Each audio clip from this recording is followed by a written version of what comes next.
Good afternoon everyone. আজকে আমাদের class নেব হচ্ছে অথেন্টিক ইটালিয়ান পিজার ক্লাস। তো আজকে আমরা যেহেতু পিজার ক্লাস, সেহেতু আমাদের একটা প্রিপারেশন অবশ্যই দরকার আছে।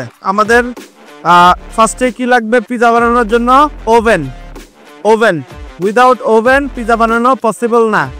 তারপর আমাদের কি জানা লাগবে? ওভেন টেম্পারেচার, আপনি কি টেম্পারেচারে পিজা বানাবেন। থার্ড অপশন হচ্ছে আপনাকে ডো বানাইতে হবে। ফোর্থ অপশনে আপনাকে মিক্স প্লাস করতে হবে আপনি কি টপিং দিয়ে পিজা বানাবেন। তারপর সস, ঠিক আছে। তারপর লাস্ট অপশন হচ্ছে আপনি পিজাটাকে রাউন্ড করে কিভাবে এটা বেকিং প্রসেসে দিবেন, ঠিক আছে। সো এই পুরো প্রসেসটা আজকে আমরা এই ক্লাসে শিখবো আপনাদেরকে নিয়ে, ঠিক আছে। হোপফুলি আপনারা ক্লাসটা এনজয় করবেন।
আমরা অনেক সময় কি বলি, চপ করেন। হ্যাঁ, চপ করলে কি করবেন? আপনি এভাবে করে কাটবেন, এভাবে করবেন, দরকার নাই। আলটিমেটলি এটা আমার ব্ল্যান্ড হবে। চপ করতে পারবেন।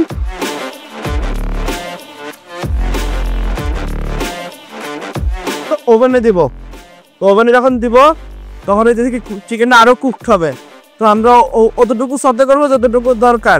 ওভারে কুক করলে কি হবে? ভিতরে জুসটা বেড়ে যাবে।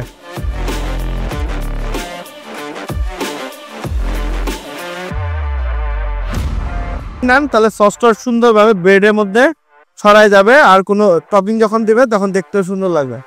তারপরে যদি ব্লেন্ড করব, হালকা একটু আমরা ওয়াটার ইউজ করলাম। আপনি যদি চিকেন স্টক থাকে, চিকেন স্টক ইউজ করেন, কোনো সমস্যা নেই। হ্যাঁ, paprika for colour, tomato paste, chilli sauce, তারপর লাস্টে দিচ্ছি অরেগানো আর ব্ল্যাক পেপার, ঠিক আছে। ভিনেগারটা ইউজ করলাম কেন? প্রিজারভেটিভ করার জন্য, যেহেতু আমি 4-5 দিন বেশি এটা ইউজ করতে পারি, ঠিক আছে। আমার এটা পিজা, এটা হচ্ছে আমার বেসিক পিজা সস। তারপর এরপর আপনি ভেরিয়েশন আনতে পারেন। কিভাবে ভেরিয়েশন? মনে করেন কেউ নাগা পিজা খেতে চায়, তখন কি করবেন? যখন মনে করেন যে সস নিলেন, একটা বাটিতে সস নেওয়ার পর নাগা একটা সস নিয়ে একটা বাটিতে ইউজ করে নাগা পিজা বানাই দিলেন। প্রথমে কি করলাম? প্রথমে আমরা পিজা ডো বানাইলাম। পিজা ডো বানানোর জন্য আমরা ড্রাই ইনগ্রিডিয়েন্টস আর লিকুইড ইনগ্রিডিয়েন্টস আলাদা করছি। করার পরে মেজারমেন্ট করার পরে আমরা এটা একসাথে অ্যাড করছি। করার পরে আমরা এটা ডো বানাইছি। আমরা এটা স্টিচ করছি, এটার উপর প্রেশার দিছি।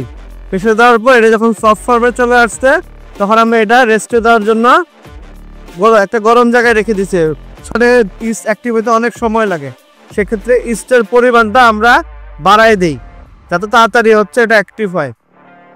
ইস্ট 2 রকমের পাওয়া যায়, একটা ড্রাই ইস্ট, একটা অ্যাক্টিভ ইস্ট। যেটা অ্যাক্টিভ থাকে সেটা হচ্ছে আপনি ইনস্ট্যান্ট ইউজ করতে পারবেন, আর যেটা হচ্ছে ইনঅ্যাক্টিভ সেটা আপনি অবশ্যই হালকা গরম পানির মধ্যে কিছুক্ষণ 5 মিনিট ভিজায় রাখার পরে দেখবেন উপরে বাবলস উঠছে।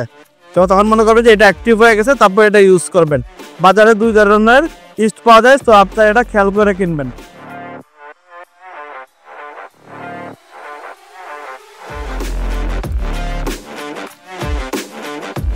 আচ্ছা, আমাদের এখন পুরো পিজার সেটআপ মোটামুটি রেডি, ঠিক আছে। আমরা এখন পিজা বানাবো। সেক্ষেত্রে আমাদের প্রথমেই তো ডাস্টিং করতে হবে। আমাদের এখানে সুজি আছে আর ফ্লাওয়ার আছে, ঠিক আছে। তা আমরা প্রথমে সুজিটা নিলাম, নেওয়ার পরে এটা এই জায়গাটা সুন্দর করে যত পাতলা করবেন, ডো হইতেছে আপনার মাঝখানে ঠিক থাকবে।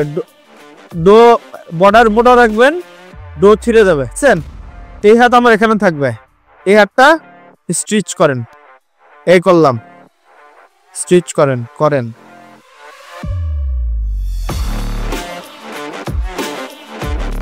এটা বানানোর সাথে সাথে ওভেনে দিতে হবে। আপনি যদি এটা রাইখা দেন, এর ডো হার্ড হয়ে যাবে, বিকজ সস পড়ে গেছে। তখন নামাইতে যাবেন, তখন আর এটা নিচে নামবে না, ঠিক আছে? তো বানানোর সাথে সাথে এটা আমার ওভেনে দেওয়া লাগবে। সুন্দর করে এই যে ওভেনে নামাই দিলাম, দেখেন।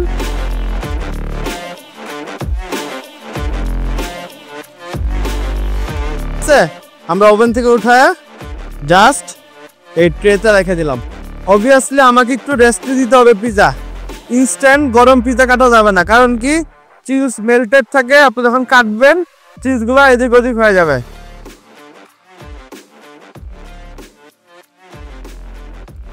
সো আজকে আমি আপনাদের পিজার ডো থেকে শুরু করে পিজা বেক করা পর্যন্ত ফুল প্রসেসটা আজকে আপনাদের আমি দেখিয়ে দিয়েছি। আর আপনারাও হইতেছে আপনাদের মতো করে হ্যান্ড প্র্যাকটিস করেছেন। সো এখান প্রথম থেকে শেষ পর্যন্ত আপনাদের কারোর মধ্যে পিজা বানানোর মতো কোনো কনফিউশন আছে? এখন আপনারা বাসায় পিজা বানাতে পারবেন? ঠিক আছে, যেহেতু ফার্স্ট ডে এই জন্য আপনাদের হয়তো 100% হবে না, বাট আপনারা যখন ট্রাই করবেন, প্র্যাকটিস করবেন, তখন দেখবেন যে পিজা আপনাদের জন্য খুবই ইজি একটা প্রসেস হয়ে দাঁড়াবে। প্রি ক্লাস করে আপনারা বুঝতে পারবেন আমাদের ইনস্টিটিউটের এনভায়রনমেন্ট কিরকম, ইনস্টিটিউটের ক্লাস কিরকম। এখানে খুব দক্ষ শেফ দ্বারা হচ্ছে আপনারা ক্লাস নেওয়া হয়। আপনারা এখানে কোর্স করতে পারলে অবশ্যই আপনাদের ফিউচারে ভালো কিছু হবে। এখানে আমরা হ্যান্ড প্র্যাকটিস করাই। আজকে আপনারা দেখলেন যে পিজা ক্লাস করাইছি আমরা ফার্স্ট থেকে লাস্ট পর্যন্ত, পুরোপুরি স্টুডেন্টরাই হচ্ছে পিজা মেক করেছে। আমাদের ইনস্টিটিউট থেকে আমরা প্রতি মাসেই 5 স্টার হোটেলগুলোতে ইন্টার্নশিপের জন্য পাঠাই, এবং সেখানে তারা ইন্টার্নশিপ করে তারা ক্যারিয়ার বিল্ড করে থাকে। সো আপনারাও আসবেন, সবার জন্য শুভকামনা।